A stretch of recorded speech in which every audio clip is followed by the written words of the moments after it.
bienvenue sur la chaîne. Rose.1988.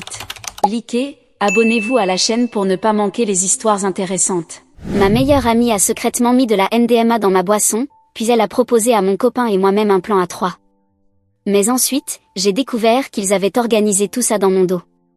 Lorsque je les ai confrontés, je n'aurais jamais imaginé que je serais celle qui écrirait un post comme celui-ci. Je lis ce subreddit depuis des années, toujours en me disant, Dieu merci, ce n'est pas moi, chaque fois que je voyais une situation vraiment chaotique. Eh bien, me voilà maintenant. Je suis encore en train de digérer tout ce qui s'est passé, et honnêtement, je ne sais plus quoi faire. Pour donner un peu de contexte, mon copain, Marc, et moi sommes ensemble depuis environ 5 ans maintenant.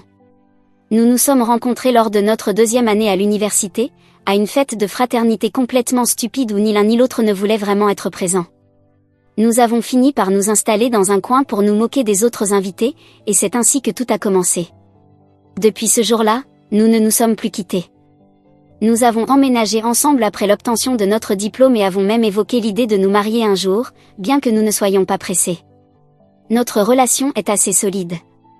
Nous nous disputons rarement sérieusement, nous avons des intérêts et des objectifs similaires, et nous prenons vraiment plaisir à passer du temps ensemble. Parfois, je me demande si je ne me suis pas engagée trop tôt dans une relation sérieuse, mais cette pensée disparaît vite, car Marc est vraiment un bon gars et nous formons une excellente équipe. Notre meilleur ami commun, John, fait partie de nos vies depuis presque le début. Marc le connaît depuis le lycée, mais nous 3 sommes devenus inséparables après que je l'ai rencontré lors d'une autre fête à l'université. John est clairement l'aventurier du groupe, toujours en voyage, goûtant des plats exotiques et rapportant des histoires qui semblent inventées, mais qui sont généralement vraies. Il travaille dans la technologie, ou quelque chose de similaire, ce qui lui permet de travailler à distance. Il part donc constamment pour des pays lointains, parfois pendant des semaines, parfois pendant des mois. Il est célibataire et plutôt du genre à vivre au jour le jour, ce qui explique probablement pourquoi lui et Marc s'entendent aussi bien. L'autre soir, Marc et moi sommes allés à une fête d'anniversaire pour la sœur de John, Cathy. Nous étions super excités, car John venait de revenir de Russie, après y avoir passé environ 1 mois, à faire on ne sait trop quoi. Il disait que c'était juste pour le plaisir et pour explorer, mais avec John, on ne sait jamais. Il avait littéralement atterri à l'aéroport et s'était directement rendu à la fête. Je crois qu'il était chez lui depuis seulement 2 heures avant de filer à l'événement de sa sœur. Lorsque nous l'avons enfin vu, c'était des câlins et des « vous m'avez manqué », puis nous avons échangé sur les petites choses de la vie qu'il avait ratées pendant son absence. La fête était plutôt bondée, avec les amis et la famille de Cathy. Après avoir traîné avec tout le monde pendant environ 1 heure, John a suggéré qu'on aille chez lui pour discuter tranquillement. Ce n'était pas inhabituel pour nous. Nous sommes tous un peu introvertis et nous nous épuisons vite lors de grandes réunions. Tous ceux qui nous connaissent plaisantent en disant que nous sommes toujours les premiers à partir d'une fête. La sœur de John n'a même pas semblé surprise quand nous avons annoncé que nous partions tôt, elle a juste levé les yeux au ciel et dit quelque chose du genre, comme d'habitude, avant de donner un autre câlin à John. L'appartement de John n'est qu'à 15 minutes de là, donc nous avons pris un Uber pour y aller. Son appartement était étonnamment propre pour quelqu'un qui venait de revenir d'1 mois à l'étranger. Je suppose qu'il a un service de ménage ou quelque chose comme ça. Nous avons commencé par nous installer dans son salon, John nous racontant ses aventures en Russie et nous montrant des photos sur son téléphone de vieux bâtiments et des plats bizarres qu'il avait testés. Marc lui posait sans cesse des questions sur les femmes russes, ce qui était un peu agaçant, mais bon. John, fidèle à lui-même, disait qu'elles étaient magnifiques mais effrayantes. Cela faisait peut-être 1 heure que nous étions là quand John a sorti tranquillement une petite capsule et l'a avalée avec de l'eau.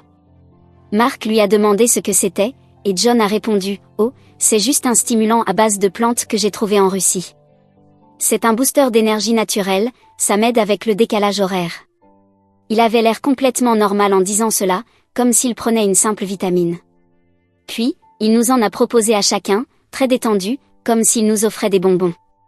Au début, nous avons tous 2 refusé, et Marc se moquait de lui, comme à son habitude, pour ramener des choses bizarres de ses voyages. John revient souvent avec des barres protéinées ou des boissons énergétiques un peu étranges venues de différents pays, donc ce n'était pas vraiment étonnant. La dernière fois qu'il est allé au Japon, il avait rapporté des bonbons à la caféine qui avaient un goût horrible, mais qui te gardaient éveillé pendant des heures. La conversation a un peu dérivé et John s'est mis à se défendre, en disant « Mec, je les ai pris dans une vraie pharmacie là-bas, et ils m'ont laissé les passer à la douane. Comment ça pourrait être mauvais ? Il nous a montré une bouteille avec des inscriptions en russe et une multitude de capsules à l'intérieur. Marc les a examinées et a déclaré qu'elles étaient totalement inoffensives, mais probablement inutiles, et d'une manière ou d'une autre, nous avons fini par en prendre un chacun. Marc a pris la sienne en premier, puis je me suis dit, tant pis, et j'en ai pris une aussi. C'est difficile à expliquer, mais ça nous a semblé tellement normal à ce moment-là, comme si nous connaissions John depuis toujours, et qu'il ne nous avait jamais fait de mal. C'était juste un autre de ces suppléments bizarres venus de l'étranger, ou du moins, c'est ce que nous pensions. Nous avons repris la conversation sur son voyage, et j'ai à peu près oublié que j'avais pris la capsule pendant un moment. Nous avons commandé des pizzas, car aucun de nous n'avait vraiment mangé beaucoup à la fête, et c'est à mi-chemin de notre repas que les choses ont commencé à changer. Au début, je me suis simplement sentie vraiment bien, comme exceptionnellement bien. Tout semblait un peu plus lumineux et plus intéressant. La pizza avait d'un goût incroyable, bien meilleur que ce à quoi je m'attendais. J'ai remarqué que je parlais plus que d'habitude et que je riais de tout. Je me suis dit que peut-être j'étais juste de très bonne humeur. Après un moment, je me suis excusée pour aller aux toilettes. Je me suis éclaboussé le visage avec de l'eau, ce qui était incroyable sur ma peau, et en me regardant dans le miroir, j'ai remarqué que mes pupilles étaient énormes, vraiment énormes, presque effrayantes. La salle de bain semblait aussi étrangement chaleureuse et accueillante, et les serviettes semblaient incroyablement douces et magnifiques. Je suis retournée dans le salon, un peu inquiète, et j'ai dit au garçon que quelque chose n'allait pas. C'est là que John nous a tout avoué. Il a dit, « D'accord les gars, ne m'en voulez pas, mais il y avait de la MDMA dans les pilules que je vous ai données. » J'ai complètement figé. MDMA? Emma? Tu rigoles? J'ai commencé à paniquer, car je n'avais jamais fait quoi que ce soit de plus fort que de l'herbe, et même ça, seulement de temps en temps quand Marc et moi regardons un film ou quelque chose. J'ai toujours été assez clean, pas d'une manière énervante, mais je n'ai jamais ressenti le besoin d'expérimenter beaucoup. Marc semblait totalement bien au début et a réagi par un « c'est pas cool, mec » en s'adressant à John, mais il ne semblait pas aussi choqué que moi. Nous avons quitté l'appartement assez rapidement, John nous présentant encore ses excuses en nous suivant. Une fois dehors, Marc et moi nous sommes assis sur un banc devant l'immeuble de John, essayant de comprendre ce qui venait de se passer. Puis Marc a commencé à ressentir les effets aussi. Il a eu un sourire bête et n'arrêtait pas de toucher mes cheveux en disant à quel point ils étaient doux, et voici la partie étrange, il est devenu vraiment difficile de rester en colère contre John. Tout semblait tellement bien. Nous nous sentions soudainement incroyablement bien, et toute la colère a fondu. J'ai ressenti une connexion incroyable avec Marc, comme si je le comprenais parfaitement à ce moment-là. Puis le téléphone de Marc a sonné, c'était John qui s'excusait encore. Et d'une manière ou d'une autre, nous avons fini par l'inviter à nous rejoindre. Je ne comprends toujours pas comment cela a pu arriver, mais une minute, nous étions en colère contre lui, et la minute suivante, nous lui disions de se calmer. Tous les trois, nous avons marché jusqu'à un parc à proximité et avons parlé pendant des heures, vraiment des heures. C'était comme les conversations les plus profondes que nous ayons jamais eues, même si, en y repensant, c'était probablement juste des banalités qui nous semblaient profondes parce que nous étions sous l'effet de la drogue. Je me souviens de John nous racontant à quel point il se sent parfois seul malgré tous ses voyages, et combien il envie notre relation. Marc parlait de ses peurs d'être trop installé à notre âge et de passer à côté d'expériences. Apparemment, j'ai commencé à déblatérer longuement sur combien j'aimais ces deux-là et combien ils étaient les personnes les plus importantes de ma vie. C'est assez embarrassant en y repensant, mais ça me semblait tellement réel à ce moment-là. À un moment donné, il a fait froid, il devait être autour de 2 ou 3 heures du matin, et nous avons découvert que les câlins et le contact physique étaient incroyablement agréables sous l'effet de la drogue. Nous étions tous trois serrés les uns contre les autres sur ce banc de parc, comme des pingouins, et la conversation a de manière étrange dérivé vers le sexe. Je ne me souviens même plus comment cela a commencé, je pense que John parlait d'une fille avec qui il avait couché à Moscou ou quelque chose du genre, et puis il a fait cette remarque en se demandant si Marc et moi avions déjà envisagé d'inviter une 3e personne dans notre chambre. Je n'ai pas vraiment compris ce qu'il suggérait et j'ai ri, en disant quelque chose de stupide comme « ou, ce serait excitant », mais Marc l'a pris plus au sérieux et a répondu quelque chose comme « peut-être, mais c'est difficile de trouver la bonne personne pour ça ». Puis John, très décontracté, a lâché « eh bien, je viendrai avec vous si vous voulez ». Normalement, cela aurait été super gênant et bizarre, mais à ce moment-là, tout semblait normal et cool. On a un peu ri et on est passé à d'autres sujets. Je me souviens d'avoir pensé que c'était juste John, il dit toujours des choses choquantes pour provoquer une réaction, donc je ne pensais pas qu'il était sérieux. Nous avons enfin quitté le parc lorsque le soleil a commencé à se lever. John nous a raccompagnés à notre appartement, qui est à environ 20 minutes à pied du parc. À ce moment-là, nous redescendions, nous nous sentions fatigués, mais toujours étrangement connectés. Nous nous sommes dit au revoir en nous serrant dans les bras, et John s'excusait encore pour ne pas nous avoir dit pour la MDMA. Je me souviens de lui avoir dit que ce n'était pas grave et que j'avais passé un bon moment, ce qui est tellement perturbant en y repensant. Le lendemain, je me suis sentie comme de la merde, pas seulement physiquement, bien sûr, j'avais un mal de tête horrible et j'étais complètement déshydratée, mais mentalement, une fois que la drogue avait complètement quitté mon système, j'étais tellement en colère contre John pour nous avoir drogués sans notre consentement. C'est vraiment dégueulasse, peu importe comment on le regarde. Et si l'un de nous avait eu une réaction négative ? Et si j'avais une condition que je ne connaissais pas ? Marc était plus calme à ce sujet, ce qui m'a dérangé. Il n'arrêtait pas de dire des trucs comme « Bon, rien de grave ne s'est passé et c'était même un peu fun une fois qu'on a dépassé le choc initial. » Je ne pouvais pas croire qu'il n'était pas plus en colère contre notre soi-disant meilleur ami, qui nous avait littéralement drogués. Lorsque j'ai enfin vu John plus tard dans la journée, il est venu nous voir pour vérifier si tout allait bien, en apportant des Gatorade et des burritos pour le petit déjeuner, comme si ça pouvait tout réparer. Je lui ai dit ma façon de penser, nous avons eu une grosse dispute, où je lui ai dit exactement à quel point je me sentais violée, et il n'a cessé de s'excuser. Il a dit qu'il pensait qu'on aimerait ça et qu'on n'aurait jamais essayé autrement. Il a ajouté qu'il l'avait déjà fait avec d'autres amis et qu'ils avaient tous eu de bonnes expériences. Cela m'a encore plus énervée. La dispute est devenue assez intense. Je criais, John s'excusait désespérément, et Marc se retrouvait un peu coincé, essayant de calmer les choses. À un moment donné, j'ai dit à John de quitter notre appartement, et il a eu l'air de s'être pris une claque. Il est parti rapidement après cela, et Marc m'a énervé pour avoir été trop dur. Nous avons fini par nous disputer aussi, moi lui reprochant de ne pas prendre ça assez au sérieux, et lui disant que je réagissais de façon excessive. Nous nous sommes finalement calmés, mais il y avait une tension entre nous. Malgré la dispute, nous avons continué à traîner ensemble tous les jours avant que John ne parte pour l'Allemagne. Il partait pour un truc de travail, je crois une conférence ou quelque chose du genre. Au début, l'ambiance était tendue, mais nous étions amis depuis tellement longtemps que nous avons à peu près traversé ça. John a été particulièrement gentil avec moi, comme s'il marchait sur des œufs, et je lui ai fait savoir plusieurs fois que, bien que je sois toujours amie avec lui, je ne lui ferai plus jamais confiance de la même manière. Il semblait accepter ça, et nous avons atteint une sorte de trêve inconfortable. Nous avons fait beaucoup de nos activités habituelles, et en surface, les choses semblaient presque normales à nouveau, mais il y avait définitivement une étrange tension sous-jacente. J'ai vu John et Marc échanger des regards plusieurs fois, lorsqu'ils pensaient que je ne prêtais pas attention, mais je n'y ai pas vraiment réfléchi sur le moment. Puis hier, complètement à l'improviste, Marc m'a dit qu'il avait réfléchi à la suggestion de John. On était juste assis sur le canapé, en train de regarder la télé après le dîner, il a mis l'émission en pause et s'est tourné vers moi avec une expression sérieuse. Au début, je ne savais même pas de quoi il parlait. Puis il a précisé qu'il avait envisagé l'idée du plan A3. Lui et John en avaient déjà parlé, et maintenant ils attendaient juste que je dise oui. C'était quoi ce bordel ? Je l'ai juste regardé, ne sachant même pas s'il était sérieux. Je n'arrivais pas à croire qu'ils avaient parlé de ça dans mon dos, surtout après tout ce qui s'était passé. Marc a commencé à débiter des excuses, parlant de comment cela pourrait être une expérience amusante et à quel point il faisait confiance à John plus qu'à quiconque. S'il fallait tenter un truc comme ça, il disait que John avait déjà de l'expérience avec les plans A3 et savait comment s'assurer que tout le monde se sente à l'aise. Il a même suggéré que ça pourrait nous rapprocher tous après l'incident avec la MDMA.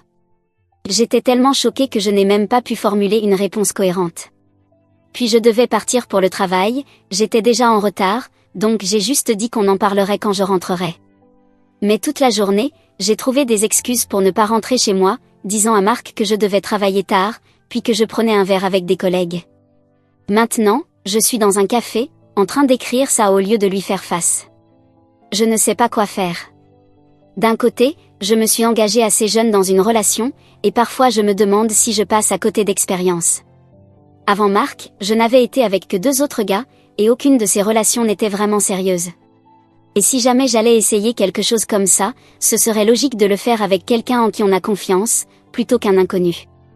En plus, je ne vais pas mentir, John est attirant. Il a ce côté aventureux, légèrement dangereux, qui a toujours été intrigant. J'ai toujours eu un petit béguin pour lui. Marc le sait et il se moque de moi à ce sujet parfois, mais je n'aurais jamais agi le dessus. Mais d'un autre côté, c'est notre meilleur ami.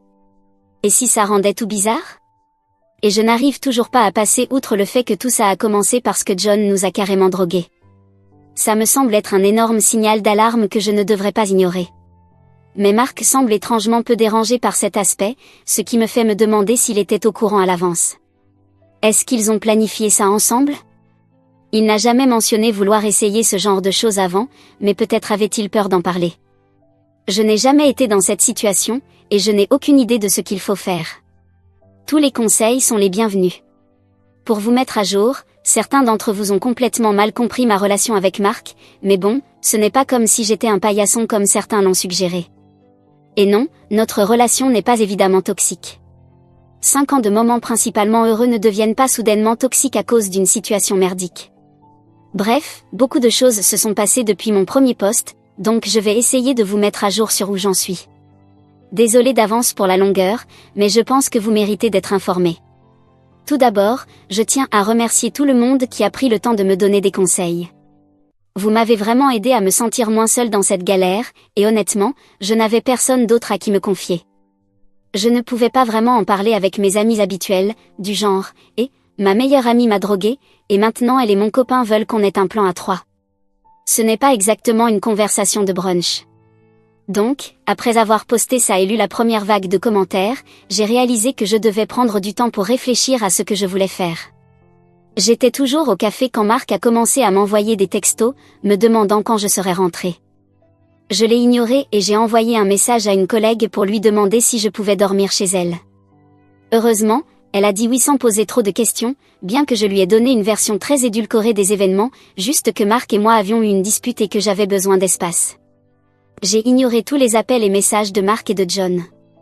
Cette nuit-là, Marc a appelé 6 fois et envoyé une série de messages, me demandant où j'étais et si j'allais bien. John a envoyé 2 textos pour demander si tout allait bien et dire que Marc semblait inquiet. Finalement, j'ai éteint mon téléphone, car je ne pouvais pas gérer tout ça. Le lendemain matin, j'ai rallumé mon téléphone et j'ai envoyé un message aux 2 gars pour leur dire de me rejoindre à ce café en centre-ville à 10 heures. J'ai pensé qu'un endroit public serait mieux pour cette conversation, afin d'éviter que les choses ne deviennent trop tendues et de m'assurer une échappatoire facile si nécessaire. J'ai passé la plupart de la nuit à réfléchir à ce que je voulais dire, j'ai même écrit certaines choses pour ne rien oublier d'important. Quand je suis arrivée au café environ 10 minutes en avance, ils étaient déjà là et avaient commandé ma boisson préférée. Je ne sais pas si c'était gentil ou manipulateur. À ce stade, ils avaient l'air de ne pas avoir beaucoup dormi. Marc avait des cernes sous les yeux et les cheveux de John étaient en désordre, ce qui est inhabituel pour lui, car il est normalement toujours bien soigné. Dès que je me suis assise, ils ont commencé à parler en même temps, mais j'ai levé la main et je leur ai dit immédiatement que j'avais besoin de dire tout ce que j'avais à dire sans interruption. Ils ont en grande partie respecté cela, même s'ils ont essayé de m'interrompre quelquefois quand je disais quelque chose avec lequel ils n'étaient pas d'accord. Je paraphrase ici, car je ne me souviens pas de mes mots exacts, mais en gros, j'ai dit à John, ce que tu as fait est complètement dégueulasse. Donner de la drogue à quelqu'un sans son consentement, ce n'est jamais acceptable, peu importe tes intentions ou le résultat. Je me fiche que tu pensais qu'on allait t'aimer ça ou que tu sois frustré qu'on ne veuille pas essayer volontairement. C'est à nous de décider ça, pas à toi. Tu te rends compte que tu aurais pu nous mettre en danger? Et si l'un de nous avait eu une mauvaise réaction? Et si on s'était fait arrêter par les flics? Et si j'avais une condition médicale que tu ne connaissais pas? Tu as violé notre confiance d'une manière fondamentale, et honnêtement, je ne suis même pas sûre que je puisse te faire confiance à nouveau. Puis je me suis tournée vers Marc et j'ai dit, et toi, ça ne va pas comment tu sembles si peu dérangé par tout ça. Ça me fait me demander si tu savais pour la NDMA avant. Est-ce que tu étais au courant? Je commence même à penser que vous avez planifié ça ensemble juste pour me convaincre d'accepter un plan à 3, ce que je ne veux pas. Je ne comprends pas comment tu peux être aussi décontracté par rapport à ton meilleur ami qui nous a drogués. Et je ne suis pas non plus d'accord que vous ayez discuté de cette idée de plan à 3 dans mon dos, sans m'inclure dans la conversation dès le début. Vous pensiez pouvoir juste me le présenter comme un fait accompli et que je suivrais? Tu ne me respectes pas assez pour m'inclure dans les discussions sur ma propre vie sexuelle? Je ne fais confiance à aucun de vous deux en ce moment, et j'ai besoin de temps. Vous avez franchi une ligne qui ne peut pas être rétablie. J'étais en train de trembler pendant la majeure partie de ce discours, et je ne pouvais pas vraiment les regarder dans les yeux. Ma voix a craqué plusieurs fois, ce qui était embarrassant, mais je l'ai dit. À la fin, je transpirais énormément, mais j'ai tout dit. J'ai probablement dit plus que ça, mais ce sont les points principaux. Après avoir terminé, j'ai dit à Mark qu'il devrait rester avec John jusqu'à ce que John parte pour l'Allemagne, car j'avais besoin de temps seul dans notre appartement pour réfléchir. Quand Mark m'a demandé si on se séparait, je lui ai honnêtement dit que je ne savais pas encore.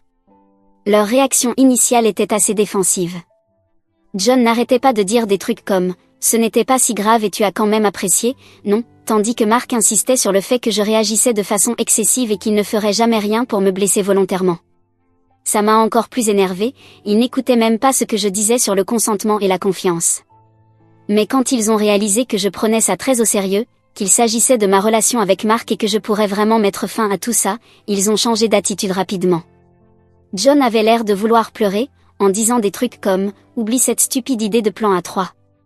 Je regrette tout, je voudrais pouvoir tout effacer. » Il répétait qu'il valorisait notre amitié plus que tout et qu'il ferait tout pour réparer ça. Mark semblait vraiment choqué par tout ce que je disais, comme s'il ne s'était pas rendu compte de la gravité de la situation pour moi. Il répétait qu'il ne laisserait jamais rien me nuire et que je le connaissais depuis toujours et que je devrais savoir qu'il ne ferait jamais ça. Il a juré qu'il ne savait pas pour la NDMA avant et qu'il avait été aussi surpris que moi. Quand je lui ai demandé pourquoi il n'était pas plus contrarié par ça, il a marmonné quelque chose comme « j'essayais juste de tirer le meilleur parti d'une mauvaise situation, je ne voulais pas ruiner notre amitié avec John. » Des excuses assez faibles, si vous voulez mon avis. Je suis restée ferme. J'ai dit qu'il devait me laisser au moins une semaine sans aucun contact, et que je les contacterais quand je serais prête à en reparler. J'ai aussi précisé que je ne prenais aucune décision à ce moment-là, j'avais juste besoin de temps pour traiter tout ça. Avant de partir, Mark m'a demandé un câlin et après avoir hésité, je l'ai laissé. C'était gênant et rigide, ce n'était pas notre câlin habituel et confortable. Il a chuchoté, « s'il te plaît, ne me laisse pas », ce qui m'a fait me sentir mal, même si ce n'est pas moi qui ai merdé. John a aussi essayé de me prendre dans ses bras, mais j'ai juste secoué la tête et je suis partie. Je suis allée directement à notre appartement et j'ai fait une valise avec suffisamment de vêtements pour environ une semaine. Je ne voulais pas y rester si Mark décidait d'ignorer ma demande et revenait chez nous. Je reste chez ma collègue pour l'instant, elle a été super à propos de tout ça, même si je ne lui ai toujours pas tout raconté. Plus tard dans la journée, j'ai reçu un texto de Mark disant « John a annulé son voyage en Allemagne, donc je vais rester avec lui jusqu'à ce que tu veuilles que je rentre. » Suivi de « Si jamais tu veux que je revienne, peu importe ce que tu penses, essaie juste de te souvenir que je t'aime plus que tout. » Je n'ai pas répondu et je ne prévois pas de répondre de sitôt. Les jours suivants ont été bizarres. Je me suis jetée dans le travail et j'ai essayé de ne pas trop penser à toute cette situation, mais c'est difficile quand c'est tout ce à quoi je peux penser. Je vais et viens sur ce qu'il faut faire. Parfois, je pense que je réagis de manière excessive et que je devrais juste leur pardonner à tous les deux, après tout, rien de vraiment terrible ne s'est passé et ils semblent sincèrement désolés. D'autres fois, j'ai l'impression que cela a révélé quelque chose de fondamental chez eux deux, quelque chose que je ne peux pas ignorer ou oublier. J'ai craqué et lu certains de leurs messages après quelques jours. John a envoyé une longue lettre d'excuses à la fois sur mon téléphone et par email, disant qu'il se rendait compte de la gravité de ce qu'il avait fait et qu'il allait consulter un thérapeute pour comprendre pourquoi il pensait que c'était acceptable de violer des limites comme ça. Il a dit qu'il avait lu des livres sur le consentement et qu'il réalisait à quel point il avait tort. Cela semble sincère, mais qui sait? Les messages de Mark ont été plus émotionnels et moins réfléchis, beaucoup de « tu me manques, s'il te plaît parle-moi, et je suis tellement désolé ». Il n'a pas spécifiquement reconnu ce qu'il avait fait de mal, juste qu'il était désolé. Cela me dérange, et j'en suis contrariée. Ma collègue pense que je devrais rompre avec Mark. Elle dit que, même sans connaître tous les détails, le fait que j'ai ressenti le besoin de quitter notre appartement suggère que c'est un problème plus important que je ne le reconnais. Voilà où en sont les choses. Je ne sais toujours pas ce que je vais faire. Avoir cette première conversation m'a enlevé un énorme poids, mais j'ai encore tellement de questions. Je ne pourrai pas poster une autre mise à jour après celle-ci à cause des règles du forum, donc je suppose que c'est tout pour le moment. Je n'ai peut-être pas encore de clôture, mais je voulais vous faire savoir ce qui s'est passé. Encore une fois, merci beaucoup pour votre aide et votre soutien pendant tout cela, cela signifie vraiment beaucoup pour moi. Je ne m'attendais jamais à me retrouver dans une telle situation, mais savoir que des inconnus sur Internet me soutenaient a rendu les choses un peu plus faciles à affronter.